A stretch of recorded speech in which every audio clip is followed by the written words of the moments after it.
Hi, I'm Connie Fox with Freedom from Metals, and I am going to be sharing with you today what I call the 9 achievements. And these are basically just 9 goals that we need to accomplish if we're mercury or heavy metal toxic. And this is for the safe and effective removal of the metals. So that's key here for the safe, effective, and efficient removal of the metals. And this is what prevents one from going through unnecessary pain and suffering to detoxify mercury or other toxic metals. It is not necessary to go through pain and suffering to remove the metals. I'm living proof of that. If you've read my or saw my story in my story video, but I'm anxious to share this information with you. It's simple, but it is so extraordinarily important because maybe perhaps you have heard how many who are mercury or heavy metal toxic go through hell, torture, and a lot of pain and suffering to remove the metals successfully. And that is so not necessary. Anyway, these 9 achievements or 9 goals is going to prevent that. If you learn the basics of this, then you know the basic 9 goals you need to accomplish to save yourself from going through unnecessary pain and suffering and having an effective, safe process to remove the metals. Now, I will say that this video is more for those who are more moderately to severely heavy metal toxic. If you're just very mildly toxic with very mild symptoms, you can get on a much simpler program. So this is more for those that have developed beyond just minor symptoms or what's considered mildly toxic with just minor symptoms. You've gotten into the more moderate to severe symptoms and discomforts. So you're more toxic. So the first goal or achievement is to restore the condition of the gut.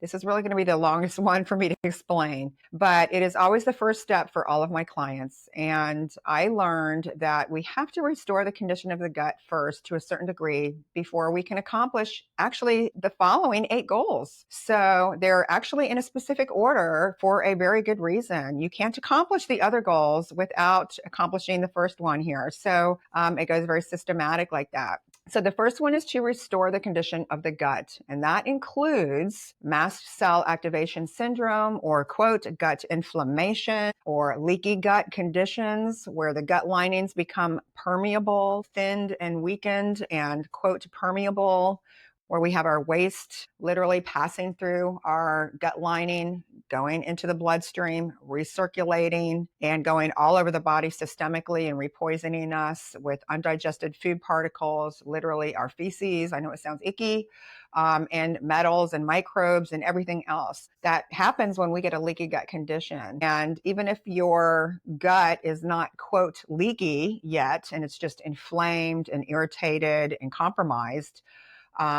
yes, that needs to be addressed. The first thing there's really 3 goals to get on a very effective leaky gut protocol. And I'm going to share my next videos of the how to accomplish this, how to restore the leaky gut condition or the gut inflammation and compromised immune system. But I'm going to just explain the 9 achievements and what these 9 goals are and the basics so you can understand, just have a good basic understanding of the goals that you need to accomplish to achieve a full recovery and without going through suffering. Believe it or not, most practitioners do not understand this. So, and as a result, most, not all, some are fortunate enough to get the right information before they go through years of suffering and tons of wasted money and lost years of life, as did I for over 6 years, doing all the wrong things. But if you know this, you're not going to need to go through that. So the first one is we need to restore the condition of the gut. So we need basically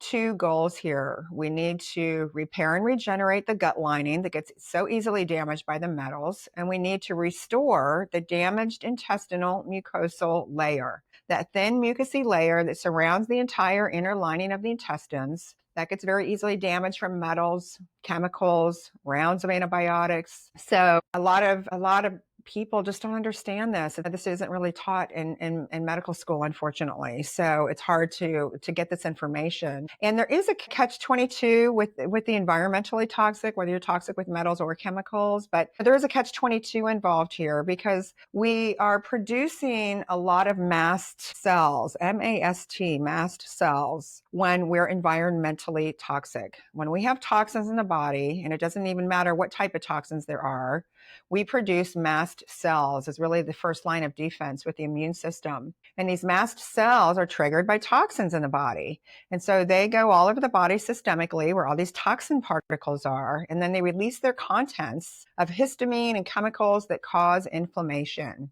And it's really the first line of defense to start breaking down that particles so the body can continue to help neutralize them and remove them from the body. But the problem is that we can't get rid of the metals overnight, and we can't get rid of the pathogens that always develop from one degree or another when we're heavy metal toxic. And I'll explain that later, but heavy metal toxicity causes the overgrowth of pathogens, and I'll get into that next. But so we have the toxins from the metals, the toxins from the pathogens, and the waste that they're producing, which is toxic, and mycotoxins and ammonia. And of course, our gut lining gets damaged, so our assimilation and methylation gets impaired, so we can't properly assimilate our food. We can't properly break down our food nutrients, and the cells can't absorb them. And if our food nutrients are not properly broken down to assimilable forms for the cells to absorb and utilize, it's literally more toxins in the system every time we eat. Even perfectly healthy organic food, if we can't break it down properly, it becomes more toxins in the system. So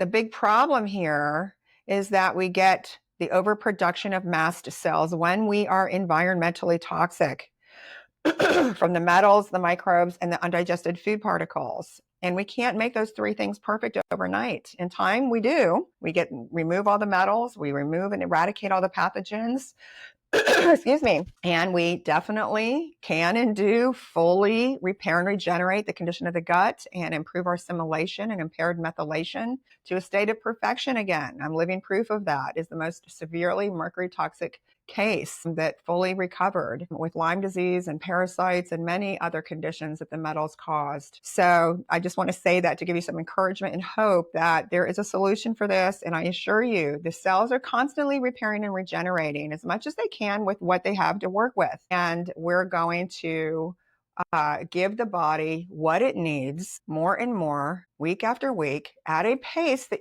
you can comfortably handle. That's key. We don't want to do too much too quickly and exacerbate symptoms. So that's very important. But yes, we give the body what it needs, more of what it needs ongoing at a pace it can comfortably handle to accomplish these goals and, of course, successfully remove the metals. So we need to resolve the inflammation that's caused by the overproduction of mast cells, because these mast cells go everywhere. They're causing inflammation everywhere, neuroinflammation all over the body, joints, organs, glands, and of course the gut lining's inflamed. And it's virtually impossible to restore the intestinal mucosal layer if our gut lining's inflamed. We have to have a healthy gut lining to be capable of restoring that intestinal mucosal layer. So how do we go about doing that? And this is something Dr. Klingelhart understood 30 years ago, 25 years ago when I was his patient, that practitioners just still don't really have a good understanding of that, and especially for the environmentally toxic, because there is that catch-22. We keep producing the mast cells because we have all the toxins from the metals and the microbes and the undigested food particles. So it can be more challenging, understandably. But an effective leaky gut protocol will focus on a primary focus is initial primary focus is to reduce the production of mast cells. And that's key. We need to resolve the overproduction of mast cells so we can improve the inflammation systemically, which can improve a whole host of symptoms like brain fog, joint pain, bodily aches and pains, headaches, dizziness, tinnitus, impaired cognitive function, depression, anxiety. Everything gets inflamed when we're just producing tons of mast cells and they're going all over the body everywhere. And of course, our gut lining. We need to resolve a really inflamed gut lining so we can restore the damaged intestinal mucosal layer and repair and regenerate the damaged gut lining. So we need to focus on reducing the production of mast cells so we can improve the inflammation. And then and only then are we capable of restoring the damaged intestinal mucosal layer, that protective buffer that surrounds the inner lining of the intestines. And then we can also repair and regenerate the gut lining that oftentimes gets permeable or, quote, leaky, where it's gotten kind of thinned and compromised. An exaggerated example is kind of like cheesecloth, holy. What happens is when that mucosal layer gets stripped away, that's a protective buffer where about 80% of our immune system lives in that mucosal layer. Now imagine that gets stripped away. So when it's housed, the mucosal layer gets stripped away, corroded away, just ever so slowly, usually week after week, month after month, year after year, as we continue to get exposed to mercury and metals or chemicals or more rounds of antibiotics. So eventually, the gut lining gets holes from candida growing, overgrowth, dysbiosis, bad bacteria overgrowth, parasites, and so forth. And they adhere to the intestinal lining because that protective buffer is gone, and they start digging their feet or prongs, if you will, into the gut lining and start making it kind of, thinned and compromised and permeable in time, which is technically considered leaky gut. So now the gut lining is leaky. And literally, I know it sounds a little icky, but our stool, our feces is passing through the leaky gut. Microbes and metals that we're wanting to remove via the stool, pass through the gut lining and go into the bloodstream, recirculate and repoison us. And so that can cause a whole host of symptoms, of course, chronic fatigue and impaired cognitive function, brain fog, depression, anxiety, insomnia, bodily aches and pains, fibromyalgia. Of course, we get gut issues. We get irritable bowel syndrome, leaky gut, gut inflammation. That develops a hyperreactive immune response, and we start developing symptoms oftentimes, or sensitivities, where it usually just starts off kind of slow with now we're kind of gluten sensitive and dairy sensitive. And so we realize we feel better if we stop eating gluten and dairy. And then if we stop eating sugar or refined carbs, and that feeds the microbes as well and makes them excrete more waste, which is toxic. So then we feel worse when we eat, especially anyway, refined carbs and sugars, because that really feeds all these microbes, and then they excrete a lot more, which is more toxins, and then we feel even worse from that. And we start developing we become hypersensitive, and we get to the point where we're not able to eat certain foods anymore. So we start eliminating foods that we realize if we eat, we don't feel well, or it can even have, a significant negative reaction. And so the list gets smaller and smaller and smaller, where we're able to eat less foods and less foods and less foods. Oftentimes the mercury and heavy metal toxic develop sensitivities to high thiol foods, like high sulfur foods, like dark green leafy vegetables, cruciferous vegetables, garlic, and oftentimes nightshade vegetables. Oftentimes lectins then can start causing issues. That's another common one. Or foods that are more high in histamine, because we're already so high in histamine from producing all these mast cells that we can't tolerate high histamine foods as well as normal. So it can really vary from person to person, the specific sensitivities that one develops. But we start developing food sensitivities, and oftentimes herb or supplement or nutraceutical